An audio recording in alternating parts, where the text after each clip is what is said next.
the business one next week, even though we're going to do resilience this week. So welcome everybody. Hope everybody's had a great first week of the month of May. We are already into May, second quarter of 2023. For those of you who don't know me, my name is Dre Baldwin, and you know me as Dre all day. I'm a former 9-year professional athlete, author of 33 books, done 4 TED Talks, created this whole brand called Work on Your Game, where what we do over here is we take the tools, the strategies, the mindsets, and the systems to help athletes get to the top 1% in the sports world. And what I've done is translated those tools over from the sports world into the business world to help professionals like yourselves do 3 specific things. Number 1, to perform at your highest level. Number 2, to do that consistently, because in order for you to be a professional at what you do, people have a certain expectation of your delivery. So you're doing it consistently. And I'm getting my Facebook started here. And number 3, of course, you want to make more money. The only reason that we go to work is to make money. So that's what we're going to be talking about. Anytime that you hear me talking, we're going to be talking about it. I do it from different angles. Today, we're going to talk about resilience because the audience said they want to hear me talk about resilience. So we're going to do that. I'm just getting my live started over on Facebook right now. And for whatever reason, it is not giving me the start button here on Facebook. I'll get to that in a second. But anyway, getting into this topic of being more resilient. And I got about, how many top tips? I got about 12 different points here. So I'm going to go pretty quickly through each one. And I want to leave some space at the end of this for people to comment and jump into the conversation. So the definition of resilience is the ability to withstand or recover quickly from difficult conditions. Now, despite all of this, work on your game stuff that I talk about, the mindset and the motivation that you can get from many other speakers that you may hear out here, even if you go and apply every single thing that you hear from all the smartest people that you still will face challenges. Sometimes things are simply not going to work. Sometimes people will distract you. Sometimes people will disappoint you. Sometimes circumstances just go in the wrong direction, and you will be left to pick up the pieces. So the question is, how can you be a more resilient individual who can recover from such harsh conditions? And I'm just trying to get my stream set up on Facebook. For whatever reason, Facebook is giving me some issues, but I'll restart on Facebook and we'll see if we get that going one way or another. But I do want to get into these points because, as I said, I have 12 of them. I want to make sure I get through all 12 and make sure that we leave enough space here for some commentary and conversation once we get to the end of this, as I usually do. Actually, I shouldn't even say usually, because sometimes I take up so much of the time with my points that we don't have time left. But today, we're going to make sure we have some time left. So let's get into it. Number 1 thing you need is a positive mental attitude. I believe many of you may be familiar with Napoleon Hill's book called Think and Grow Rich. In that book, he listed what we call the 17 principles of success. One of those 17 principles is a positive mental attitude. And remember that principles, everyone, are not tactics. They are not hacks. They are not even strategies. Principles are hardwired, non-negotiable, and they do not change. That's what a principle is. It's hardwired, non-negotiable, and it is etched in stone. And this should be, I would suggest that you make this one of your personal principles. Now, what the rest of your personal principles are, those are choices that you get to make for yourself, but this needs to be a personal principle.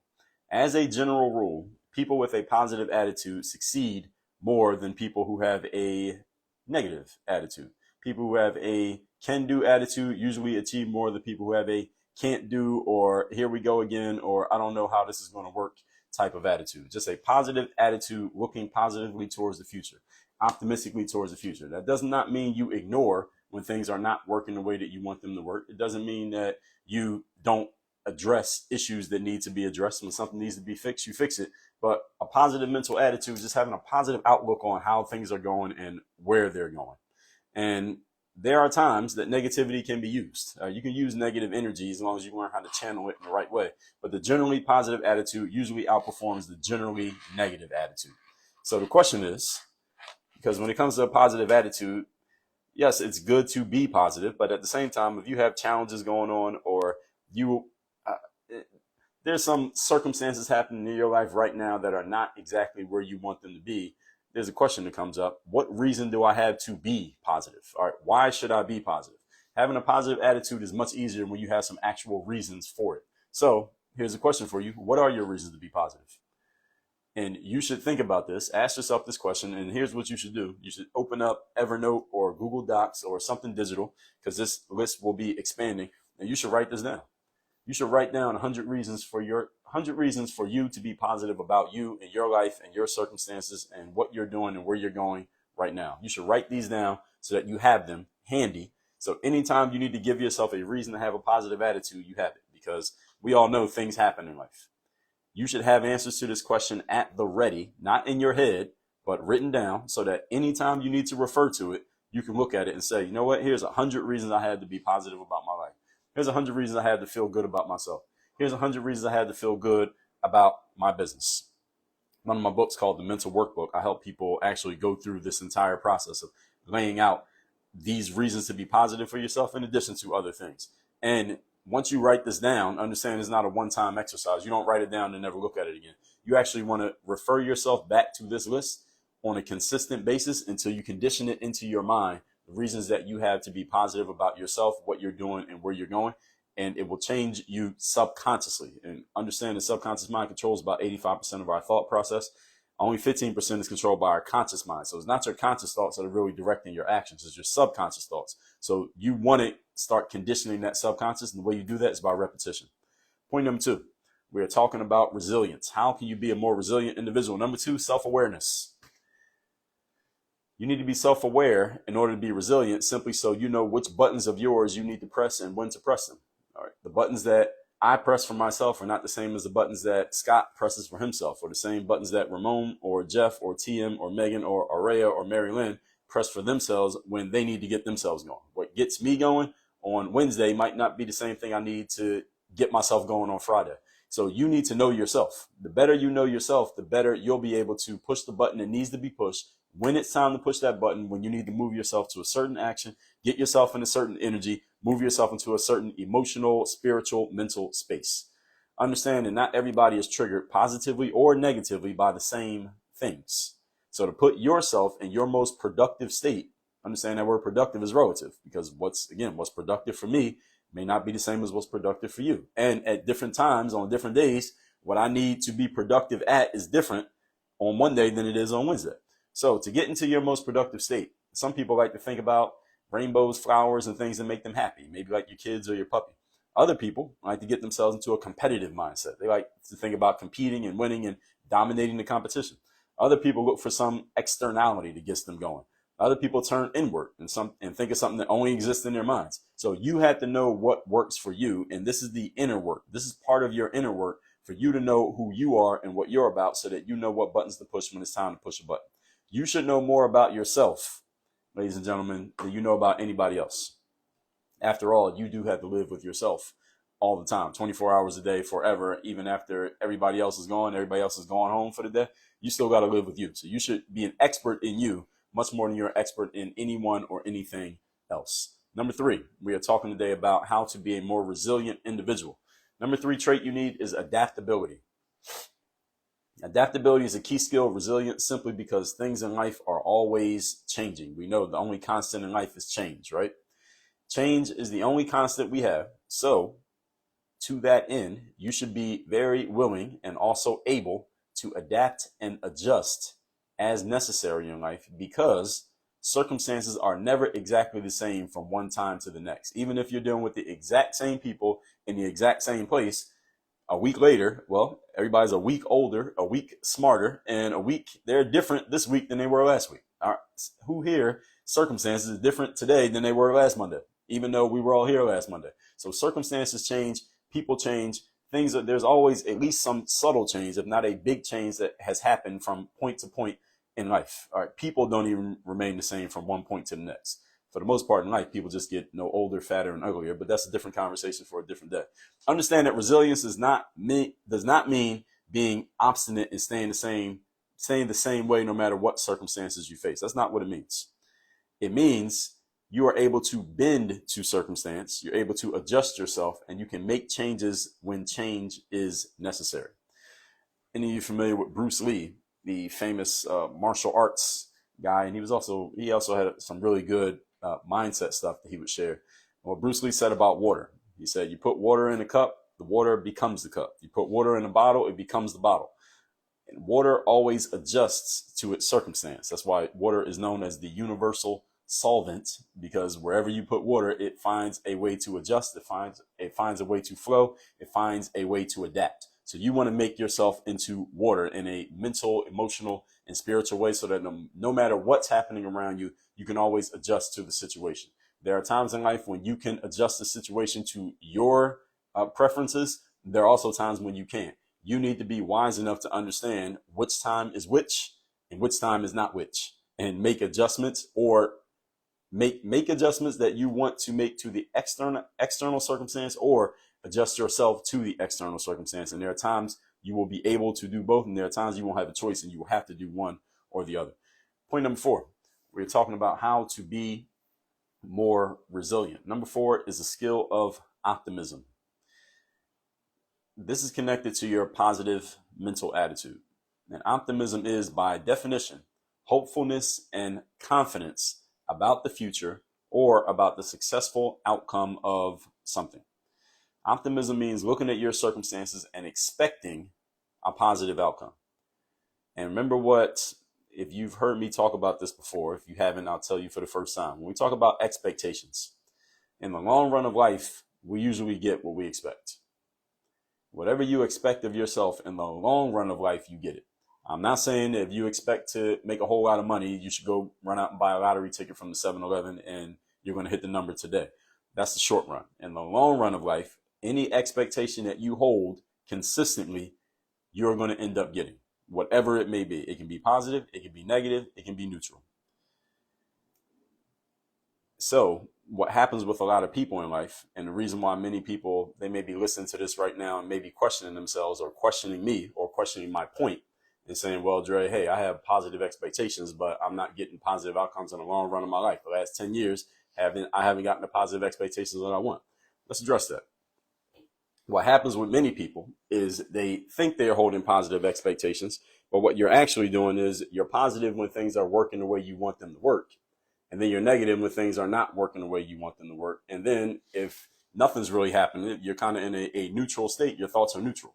You're not holding that positive expectation. Understand that having a positive expectation is a job. There's actual work, and there needs to be conscious intention behind it. You do not have positive expectations by default, everybody. So if you've been allowing your mind to work on default, understand that is not a positive expectation. That's different. A positive expectation is something you have to think about. This mental work. I did a segment here. It had to be about a year and a half ago. I called it the 48-hour experiment, the life-changing 48-hour experiment. And in that experiment, I'll tell you the short of the segment was about your ability. This is a challenge to you. Can you hold only positive thoughts and only positive expectations for 48 straight hours? No negative thoughts are allowed. And if you catch yourself in a negative thought, you got to go back to zero and start over again. So this is similar to I hear a lot of people talking about the 75 hard challenge. I've never done 75 hard, but the 48-hour experiment is similar to the 75 hard, that you can't mess up. If you slip up, you have a drink of alcohol in 75 hard, or you miss a day of reading, or you don't do 2 workouts, or you don't drink enough water, you got to go back to zero, right? Okay, the 48-hour experiment is the same way. And this one's only 48 hours, not 75 days. It's 48 hours, 2 days. Can you go 2 days straight with only positive thoughts? No negative thoughts are allowed. You have a single one, you got to go back to zero. And when you try to do this, first time you're going to fail. Trust me, you will fail the first time you try this.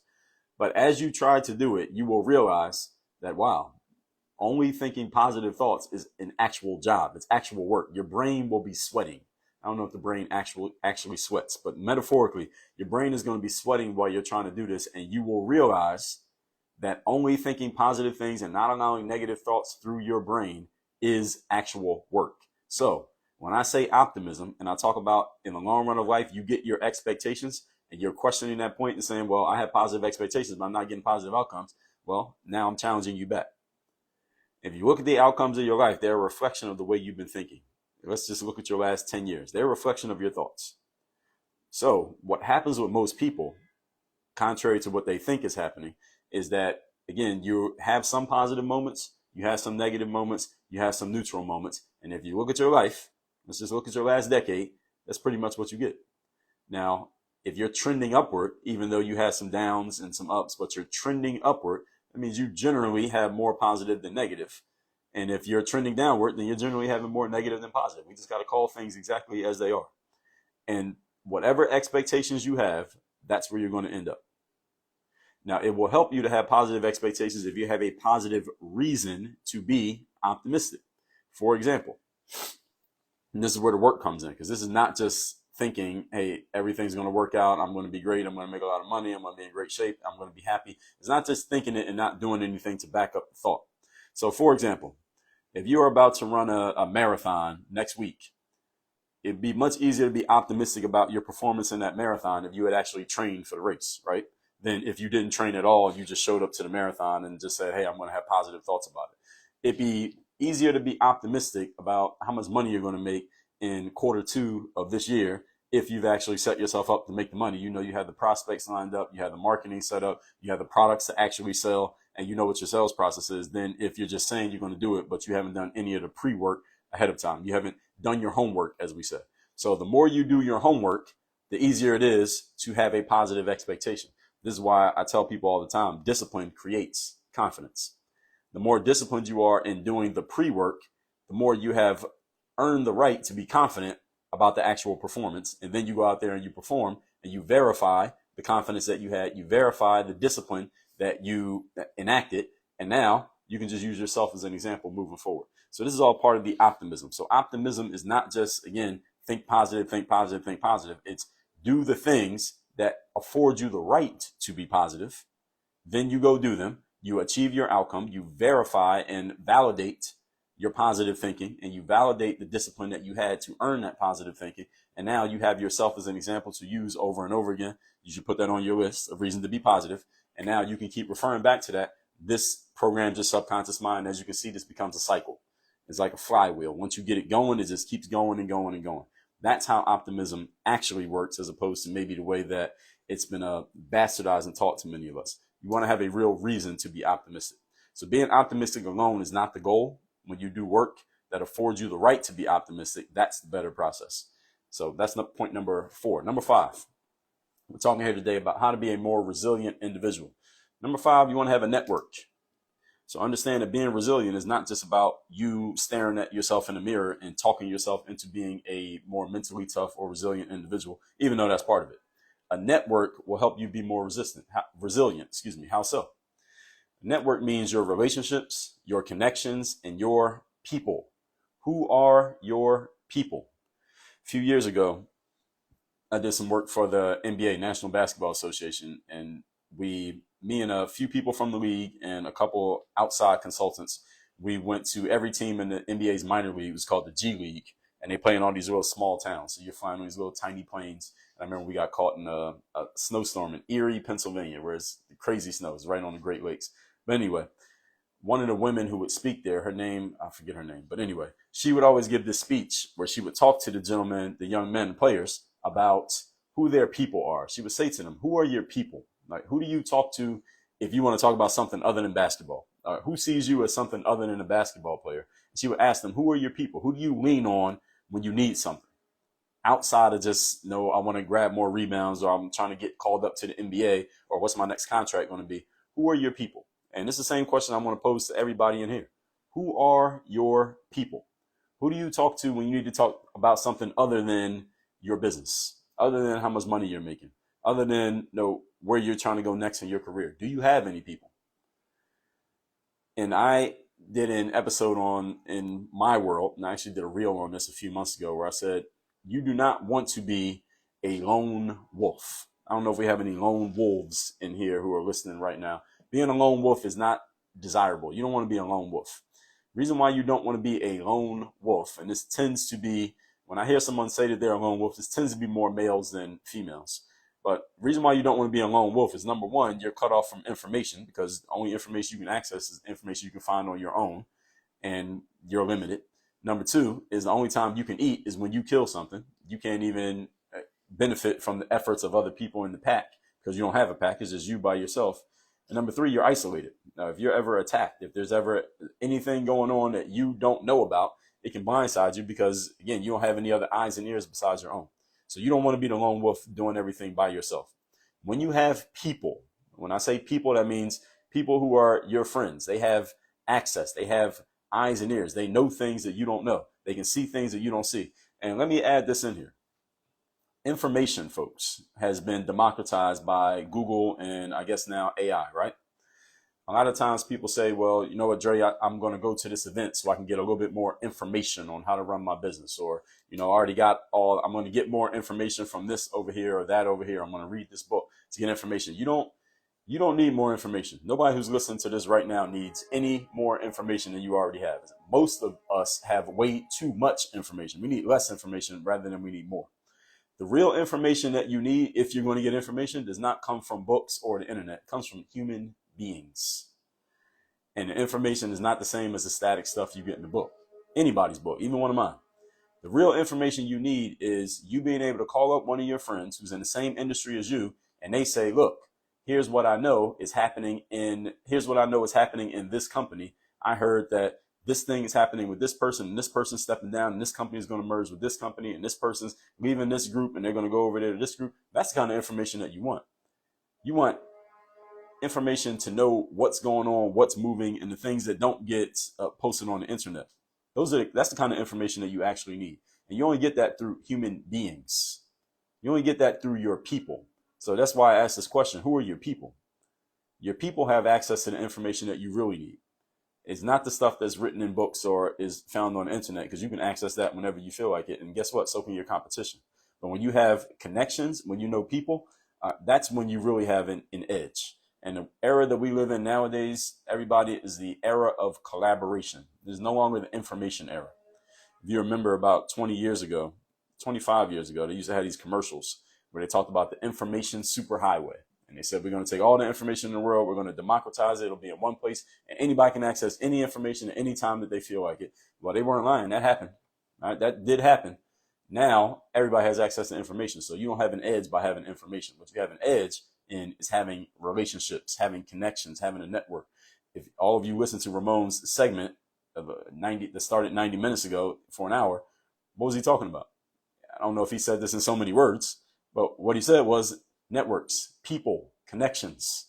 He has connections. He has people, whether that's in business, and I'm sure Ramon has that many connections in business. He probably has a bunch of them outside of business as well.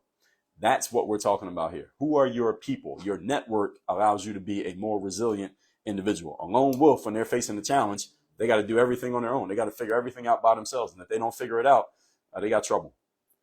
But when you have other people around you, hopefully people who are just as resilient as you are, you all can pick each other up when anybody needs something. Does that make sense? I once heard Damon Dash. Some of you may not know who he is. All of you have heard of Jay-Z. Haven't heard of Jay-Z, you heard of Beyonce. All right. So Jay-Z is Beyonce's husband. And Jay-Z and Dame Dash used to be business partners back in the 90s, and Jay-Z was a rapper. And Damon Dash once said that if everybody in your circle in business all have money, let's say everybody in your circle had $1 million, and one person in the circle goes broke, well, guess what? Each of the other 9 guys in the circle can get that guy $100,000. Now everybody has money again, and they can all build each other up again. And metaphorically, I want you to understand that's what it means to have people. That's what it means to have a network. That's what it means to have a circle. But if you're a lone wolf, you don't have anybody around you, well, you can't pick anybody up and nobody can pick you up. If you need information, but you don't have anybody around you who might have access to that information or might not know the right person, well, then you have a phone call that you can't get answered or a text that you can't get replied to. You can't call on anybody and say, hey, I'm trying to reach somebody over at this company. Do you know anybody? If you got 10 people in your circle, somebody knows somebody who can get that call answered. But if you're by yourself, who can you call on? Nobody. You're cold calling, which is probably the slowest way to get a call answered. I'm not saying don't do it, but you get what I'm saying. So when you have people in your circle, people around you who can help lift you up and who you also can lift up, now you have much more power. This is what we call synergy. Synergy is the concept of 1 + 1 = 3.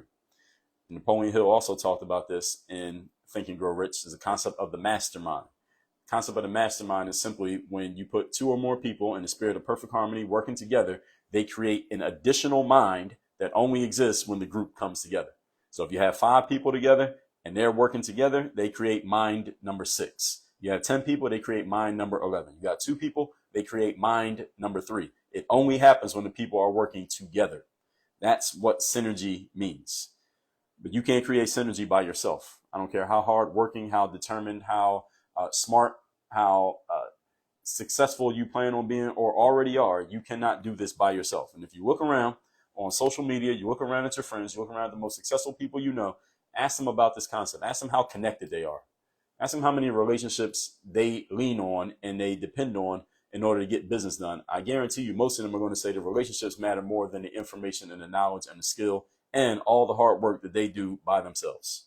Guarantee you they'll verify that. And ask around, you'll see. So this is why you want to have people around you. This is part of your resilience. It is not all on you. You don't have to be a Superman or Superwoman. And it is not that I'm saying that it's impossible for one person to pick themselves up. Anybody you know who is successful has had times they had to pick themselves up by themselves. But it's much easier to pick yourself up. You got 10 people around you who can help you get up than it would be for you to have to get up by yourself. If you ever had to get up by yourself, great, you did it. You've done it. You've succeeded in doing so. You picked yourself back up. I commend you for it. But in the future, wouldn't it be easier if you had 10 people helping you up rather than you had to do it on your own? And again, there's no badge of honor to doing everything by yourself. You don't get more money for building a business by yourself than you get doing it 10 times faster with people around you. Everybody follow me? Good. Point number 6. We're talking today about how to be a more resilient individual. Number 6 is your problem-solving ability. Sometimes your resilience is simply called on for you to solve a challenge that is in front of you. The good thing about problems is that they're only problems because they have solutions. All right, if it doesn't have a solution, it's not actually a problem. So the sun is out right now on the East Coast, at least in the United States. I'm in Miami, Florida. The sun coming out is not a problem because you can't do anything about it. You can't solve it, so it's not a problem. It's just a condition. It's just a situation. But a problem has a solution. So a key soft skill for your resilience is your ability to solve problems. And soft skills, by the way, are just skills that are intangible. They are things that we can recognize that they're happening, but it's not like something you can hold in your hand. So that's what I mean by a soft skill. I did a segment on that a while ago. Many of you, if you were around, you might have heard it. Some of you newer, you might not have heard me do that one. But a soft skill is this ability to solve problems. So your ability to look at a situation, figure out its component parts. What are the actual things going on here? Then address the actual issue that needs to be addressed in lieu of addressing the symptoms of the issue. So understand there's a difference between addressing symptoms and addressing the root cause of a situation. So this is what a good doctor, for example, or a good strategist is good at. A good coach should be able to do this. Look at your situation, see what's happening, and figure out what the real problem is as opposed to what you think the problem is. So someone may say, hey, my nose keeps running and I went through a whole box of tissues yesterday. I need to get out of, how do I make my nose stop running? A good doctor, or maybe just a human being, will look at you and say, well, the problem is not that your nose is running. We need to figure out why your nose is running. Let's fix that, and then your nose will stop running. Not that we need to get you better tissues. Not that we need to buy you a bigger box of tissues. No, we need to figure out what's causing the nose to run. So that's what problem solving is about. And I'm simplifying that, but you have to be able to find the root cause of a situation, figure out the root, not the symptoms. All right, looking at the component parts and figuring out what's actually causing the whole issue. One key failure point for some people's resilience is that some people are really good at addressing symptoms, but they're not good at addressing the actual issues. And one challenge with this for all of us, and this can be a subconscious thing, is that addressing the symptoms of an issue is more comfortable for us than addressing the root causes of an issue. Maybe easier for us to look at our activity on social media and say, well, look, I'm posting on social media all the time about my product or my course or my book or my program, and nobody's actually responding. And then you just resolve to, I'm going to post more on social media, or let me get on a different app. Maybe Facebook doesn't like me, so I'm going to post on TikTok, or TikTok's not working, so I'm going to post on Instagram. Instagram's not working, so I'm going to post on Twitter. And what you're doing is addressing the symptoms of the issue, that you're not getting traction on social media, when the actual cause is maybe your product's just not that good. Maybe you're not sure who your target audience is. Maybe your messaging and how you're talking about it is just not intriguing to anyone. That's why they're not responding. It has nothing to do with the application, has nothing to do with the people. It's just, we got to fix the root cause, and fixing the root cause may be uncomfortable for you because you may not be that good at that, but you're pretty comfortable posting on social media. So you see, this is how some people can be working really hard at something, but you're working hard at addressing symptoms instead of addressing the root cause, because addressing the root cause will take you out of your zone of comfort. But getting out of your zone of comfort is where all the growth is at. And this is part of resilience. So everybody, I hope everybody's sticking with me here. So again, as I said, it's like absolutely. All right, perfect. Thank you. So it's like if a person has a cold, your nose is running, you can go buy the best tissues money can buy, but that's not the problem. All right, the problem is not your runny nose. The problem is what caused you to have a cold. So if you don't address the right issue, your problem solving is inaccurate. Not right or wrong, but inaccurate. There's a difference between being right and being accurate. All right, you're going to continue to have the same problems if you don't address the root, but you only address the symptoms. Moving on to point number 7. We are talking today about how to be a more resilient individual. Number 7 is emotional regulation. You are in the emotional management business, every one of us, especially those of us who are entrepreneurs. Why? Because in our worlds, all of us, no matter what you do, you're going to face challenges. Sometimes you will do everything right, quote unquote, and things still don't work out. How do you deal with that? How do you handle it internally? How do you handle it externally? As I have told you, what's going on, Eric, over there on Facebook? Appreciate you. As I've told you, being in an emotional management business, you must learn to control and direct your emotions, not bottle them up, not stop them from happening, but you must be able to recognize when you are feeling a certain emotion, acknowledge that emotion, and usually the emotion goes away as soon as you acknowledge it, or it'll at least calm down or allow you to then control and direct it as you see fit, as long as you acknowledge it. There's an old storybook. I don't know how old it is, but there's a story. Let's just say a child's book, where there's a kid who's asleep at night and they get scared. They call their parents into the room. They call the mom into the room, say, "Hey, mom, there's a dinosaur under my bed." And the mom comes into the room and looks under the bed and doesn't see anything. It says, "There's no dinosaur under the bed," but it actually was. There's a little tiny dinosaur. And then the mom just doesn't acknowledge or recognize the dinosaur. So mom goes away. Kid calls the mom in again 5 minutes later. "Hey, there's a dinosaur under my bed." Dinosaur had gotten a little bit bigger at this point, about the size of a cat. Mom says, "There's no dinosaur in here. Go to sleep." Kid calls mom back in 5 minutes later. "There's a dinosaur under my bed." Dinosaur is getting a little bit bigger now, almost so big that it's dislodging the bed, about the size of a big dog, Great Dane, something like that.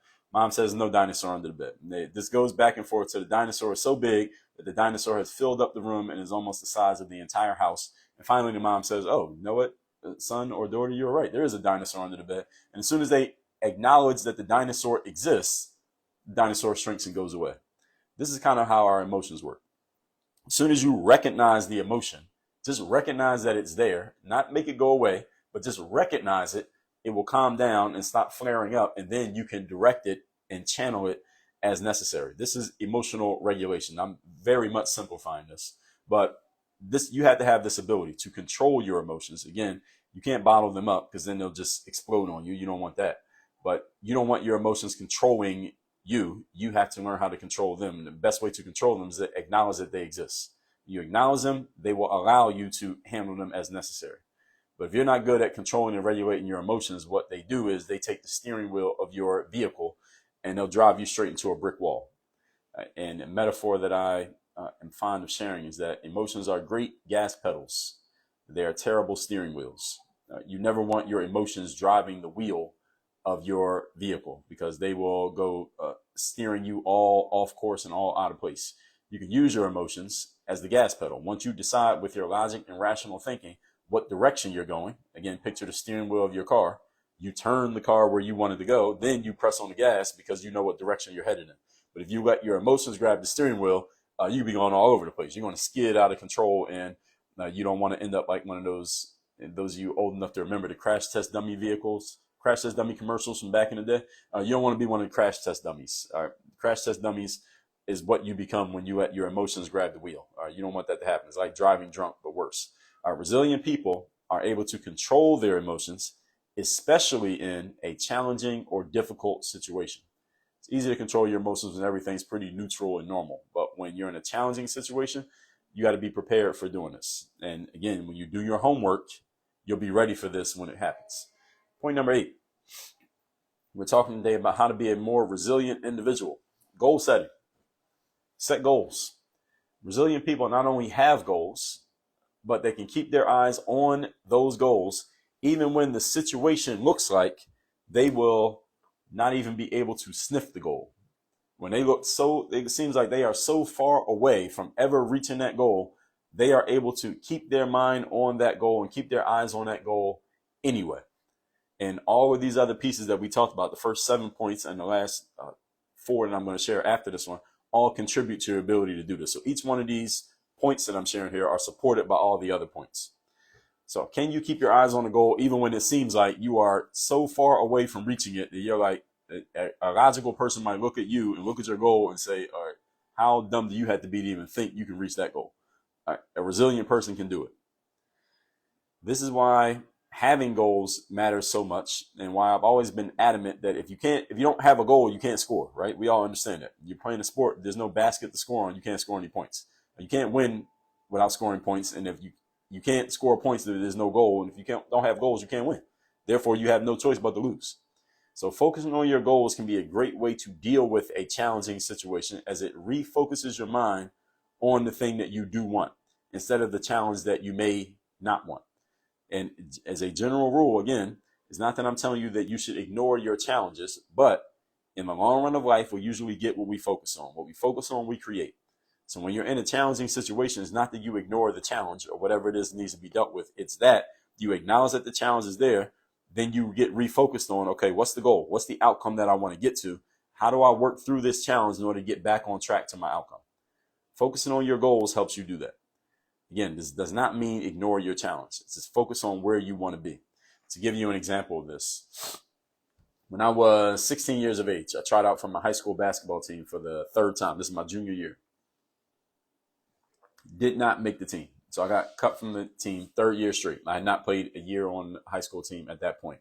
And at that point, I was thinking to myself, okay, logically, rationally, it's obvious to me, this is just what I'm thinking, that basketball is not going to be the thing. I'm trying, but it's clearly not working. So maybe I need to do something else. So for about a week, I was just trying to reconstruct in my mind, because I always had this skill of visualization before I knew what it was called.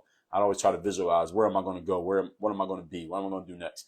I knew it wasn't basketball, because I clearly had enough failures in this space that the universe was giving me a clear sign. So for about a week, I was just trying to reconstruct in my mind, what could I do? This is not going to be this sport. And I tried other sports, and I wasn't really good at any of those either. So I'm like, all right, it's not going to be any of this. So maybe I'll just be maybe I could be a rapper. And I said, no, that idea lasted about an hour. No, I'm not going to be a rapper.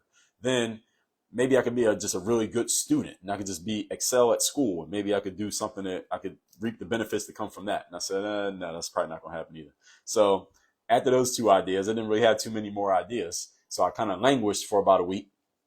But what kept coming back to my mind was this vision of playing sports, that I was going to play basketball, that somehow basketball was going to work out.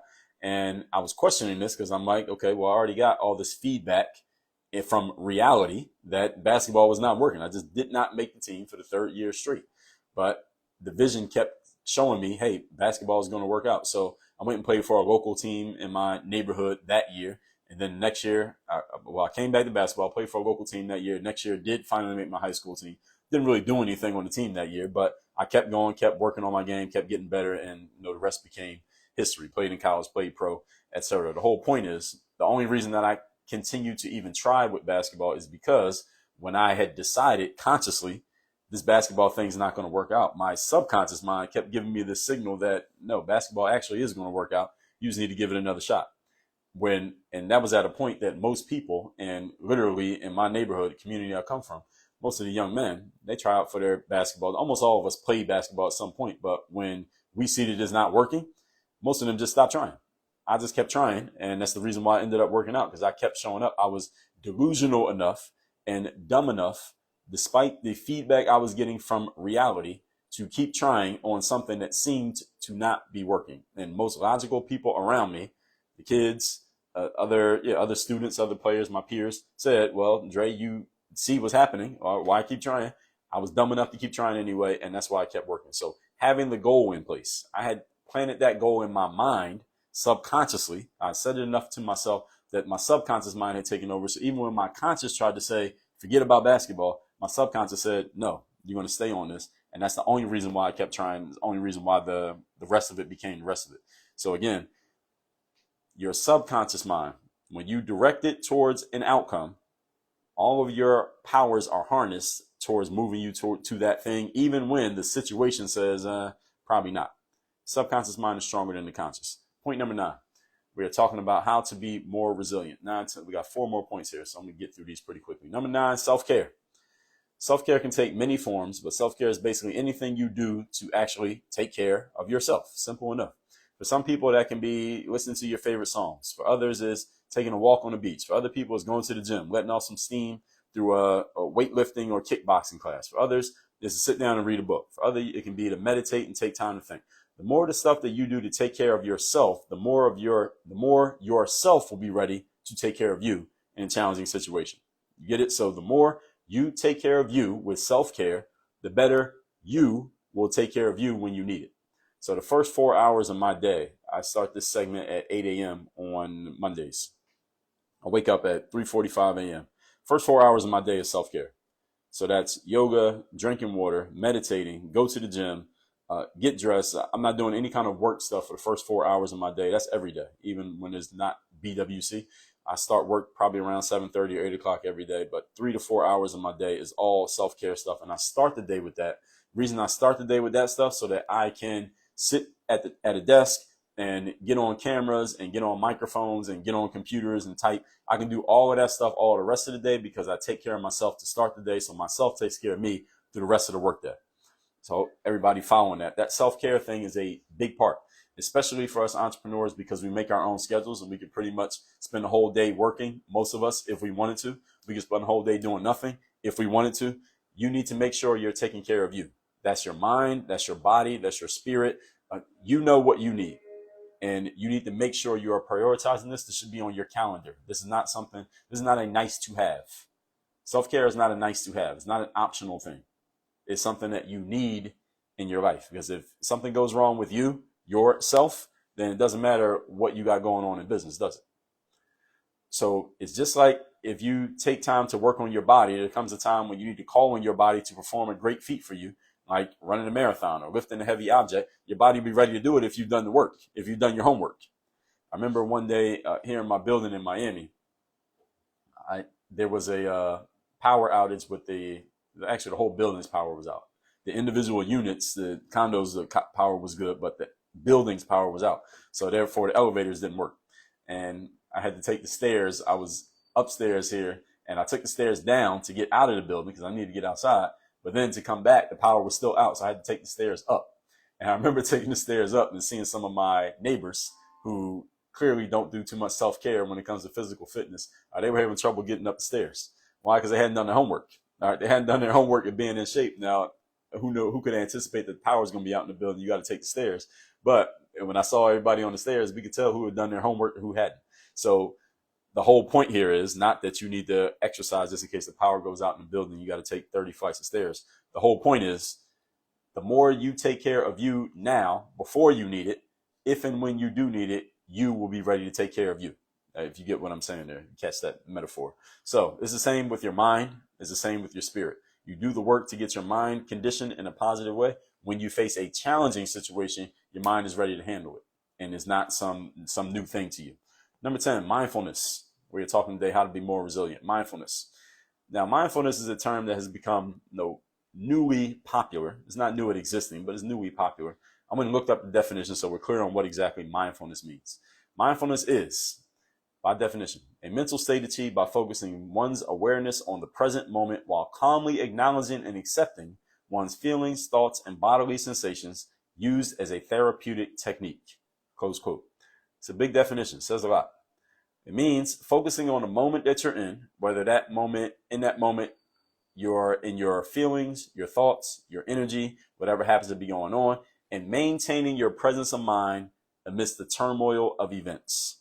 This is something that Robert Greene talked about in one of my favorite books called The 33 Strategies of War. If you haven't read that book, I would suggest that you do, even if it's not about war. I mean, he uses wars, actual literal wars as examples, but the book is about strategy. It's a strategy book.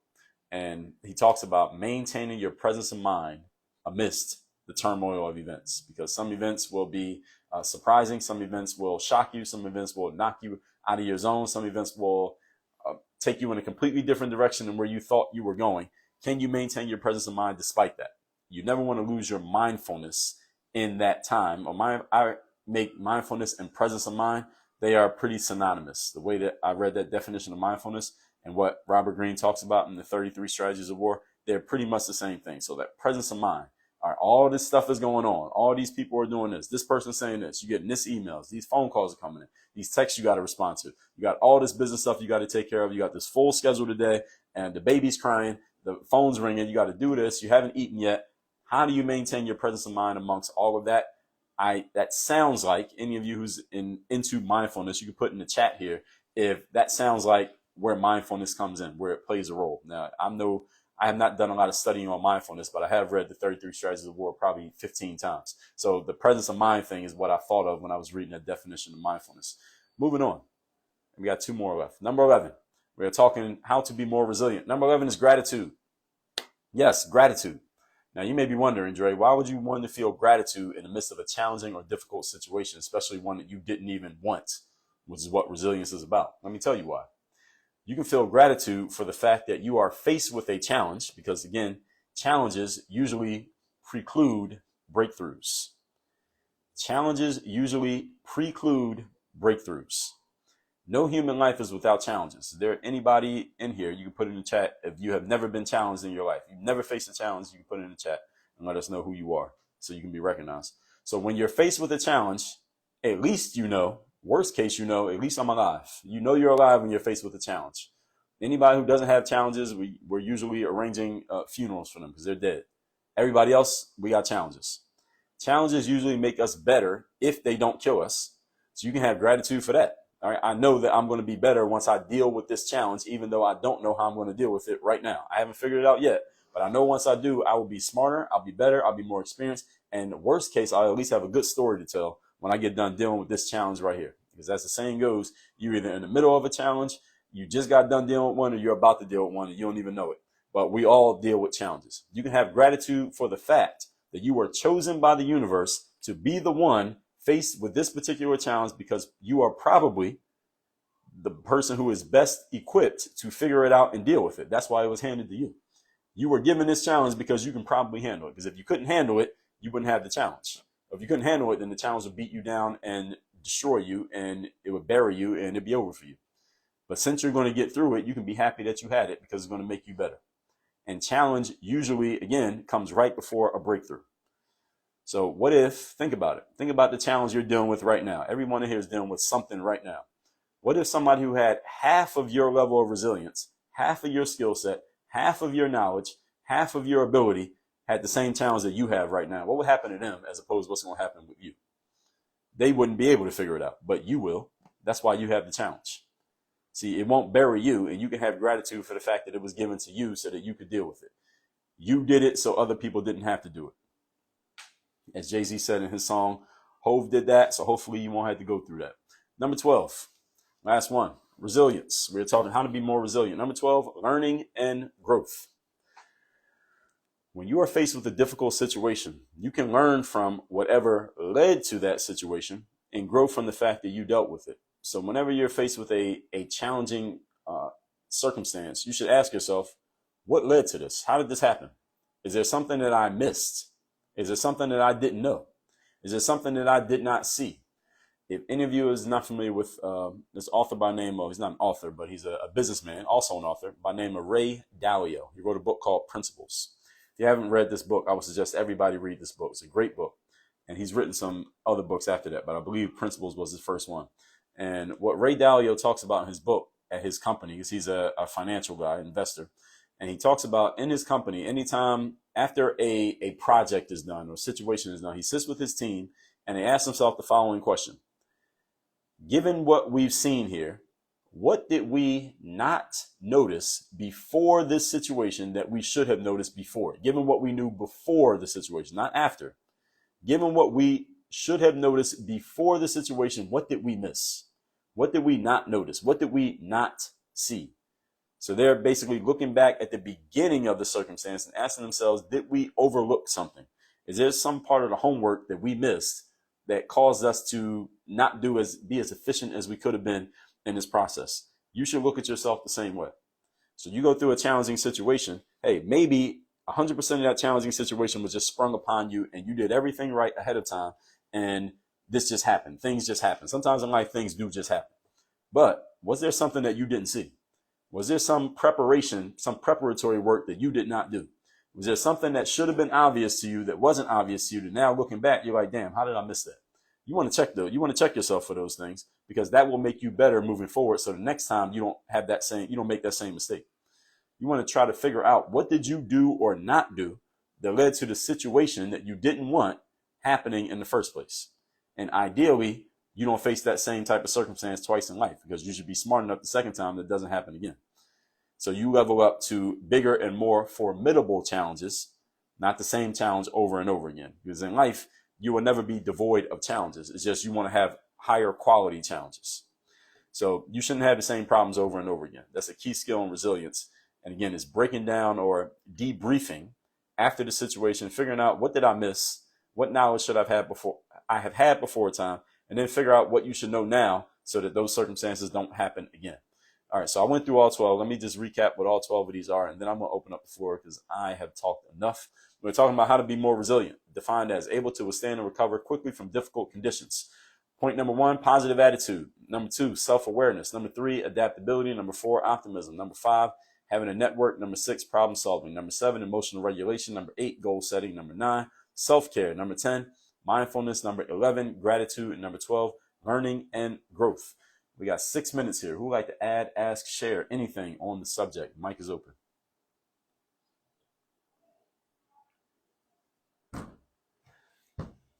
It couldn't have been that amazing that nobody has anything to share here after 54 minutes on the concept of resilience. Great share, my friend. Great share. Who's that talking? Hey, this is Gary. Hey, Gary. Yeah. I want to say that I really, really love the points that you brought home in terms of the importance of network. If one person is to fail on that network, the 9th person can come together and give support. And I really believe that, the way you emphasize and articulate the importance of networking was so important. But the question I want to put to you, what are essential values for you to have if you're either attempting to build a network or join a network? One of the things I would talk about is from my perspective is to ensure that you are a value proposition. And that means that you have to invest in yourself and make yourself relevant to people. But from your perspective, what are those essential characteristics that you think an individual should have when either attempting to build a network or to join a network? Great question. So Gary, appreciate the comment. And Gary's question is, what are the essential attributes, tools, skills that you want to have in place in order to build a network? And it's an excellent question. I may do a whole segment just on this alone. I actually have talked about this a couple segments ago. But the number one thing, and I tell this to people all the time, especially in the world we live in today, Gary, and it's for everybody, is to be outside. When I say be outside, I mean that metaphorically, is that you have to be where people actually are. You have to be where the people are who you're trying to meet. And especially after COVID, when everyone was kind of forced into their homes and forced to not really interact with humans for maybe about a year and a half-ish. And we are pretty much past that now. The thing is, some people haven't come back outside yet. And this was even before COVID. Outside of COVID, let's say COVID had never happened, there are still some people out there who just don't interact with human beings often enough. And then they say, well, I'm not around enough like-minded people. I don't have enough of a connection. So you got to be outside. You got to be where people are. Identify who are the type of people you want to connect with. Then ask yourself, where do these people gather? Where do they meet? Where do they connect with each other? And then make it your business to be there. So that's number one. Number two is figuring out, what do you offer that other people will want? Because if you want something from somebody else, you should offer them something. It's all reciprocity. You give them something, they'll give you something. What can you bring to the table that other people would see as valuable? And how are you marketing and communicating that you actually have that so that other people know they can get it from you? So that's another way to build your network. And then number three is your ability to actually communicate with people and just start conversations. Can you go to a conference by yourself, not knowing anybody, and leave there actually having made some friends? Will you actually talk to people? Ramon is not in here anymore, but he talked about this when he was at his conference. I think it was the Jolt conference he was talking about, and other events that he's at, that he actually talks to people. And I see his videos on IG that he says hi to people on the plane, and you never know who you meet, who you might be sitting next to on the flight, or who you talk to when you're in line at Starbucks. Do you have the ability to actually talk to a stranger and make a connection with them and make a new friend? And I know our parents told us back in the days, don't talk to strangers, but that's actually bad advice. You should talk to strangers, because the stranger might be your next business connection, might be your next friend. So Gary, hopefully that answers your question. Thank you for asking. We got 2 minutes here. Great response. Thanks for the answer. Yes, thank you for asking.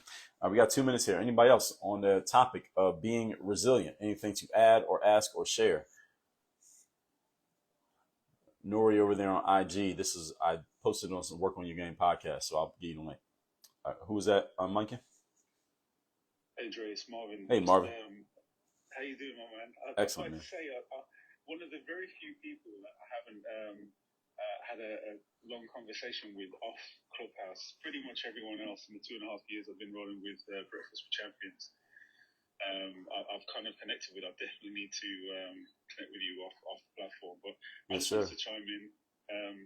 You covered so many amazing points in your segment. A fantastic segment, by the way. And I'm happy that everyone in the community chose resilience, because it's a subject that I love to listen to and speak on. But self-awareness jumped out at me.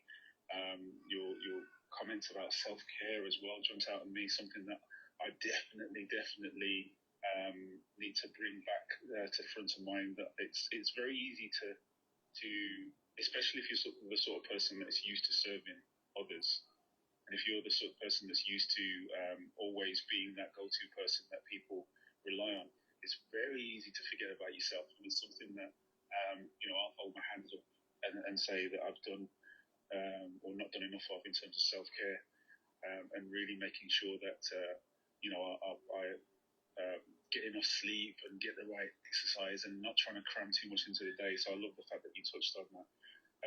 You kind of touched on your routine a little bit. I think you said that you get up at sort of 3-4 in the morning, and you have your routine. And I'd love to just for you to expand on that, because I think it'd be a great help to the rest of the community as well, in terms of some key elements, because that's the healthcare part is the thing that can really, really create a foundation for resilience. Do you know what I mean? It strengthens your mind as well as your body. So I'd love for you just to expand on that if you can. I know we're short of time. I'll pass the mic back to you. Sure. I'll take 30 seconds on this, and then I'll pass the mic to Angelina, because we are right at 9 o'clock. So for me, I like to start my day every day with a workout. My background's in sports, so I stay in pro athlete shape. So I start my day with that workout. I try to get a ton of water in. I drink a lot of water, more than the daily recommended amount for an adult human being, but I also am in a human environment. So getting that water in, yoga every single day, meditation every single day. And there's a whole list process that I go through every day, and I'll probably do a segment sometime on that in the future. So it's a good question, Marvin, and I can expand on that. I can probably do a whole 30, 45 minutes on the subject. But it is 9:01, and I want to make sure we are passing to a person whose segment this is. Angeline, you are up. Thank you, everybody, for your time and attention. You got it. I'm here for the amazing Dre Baldwin. Woo, woo, woo, woo. What an amazing segment, Dre. Thank you so much. I could have just let you keep talking. I'm okay. Appreciate Everyone, it. please tap into his link at the top before it switches. All right, IG, in the Breakfast with Champions. I know that IG and Facebook. This segment. In the chat for the tips, the list, because you went so beautifully through all of them. I'll put it in the chat. It's so packed with so much information. So you guys get in the know of Dre Baldwin, y'all. He is so smart and amazing. Thank you so much. So IG, Facebook, everything that I just listed there is on the Work on Your Game podcast. I did a series on this. Let me see if I can tell y'all the episode numbers. That was episode How to Be More Resilient, episode 25, 14, 15, 16, and 17. That's Work on Your Game podcast. Look it up on Apple. Look it up on Spotify. The show comes out every single day. Episode 25, 14, 15, 16, and 17. Everything you just heard me talk about, I talked about on the podcast. So if y'all want that recorded, it's all been recorded. It's all there on the Work on Your Game podcast. What's going on, Mike and Eric and Brandon over there on Facebook? Appreciate you all's comments. Those of y'all on IG, y'all know what it is. If y'all have not yet gotten my daily motivation text, let me put the number in the comments here. Put it in Facebook first. If you're not getting my daily motivation text me at this number right here. Every day when I send out the daily motivation text, you'll be getting it, and we put it on IG as well, so everybody has that number. I send this out every day, so if you like that hour that I just did, listen, how easy would it be for me to send a text message? Text message is nothing compared to an hour. So daily motivation, make sure you text me at that number right there every day to get the daily motivation. Facebook is in the chat, in the comments. IG is in the comments as well. And Work on Your Game University. You want to work with me directly? There is one way to work with me directly. That is inside of Work on Your Game University. That link is in the pinned comment on Facebook, is on my bio on Instagram. Work on Your Game University. That is the only place you can get coached by me. The only place you can work with me directly, again, is inside the university. So let me make sure I'm just checking on Facebook here. We got good activity going on Facebook. So shout out to all y'all on Facebook who have been active in the chat. All y'all as well on IG. Ali, appreciate you. You've been following, you watching me for 10 years. I appreciate that. Shout out to everybody who's been watching me for over 10 years. From the basketball world. Nori, hope you got that comment there, that Work on Your Game podcast is where you can listen to that. Allison, appreciate you. Let me see. Yes, quiet in the mind takes practice. What else we got going? I see anybody else. Let me see if Allison, you still here? You sent the request.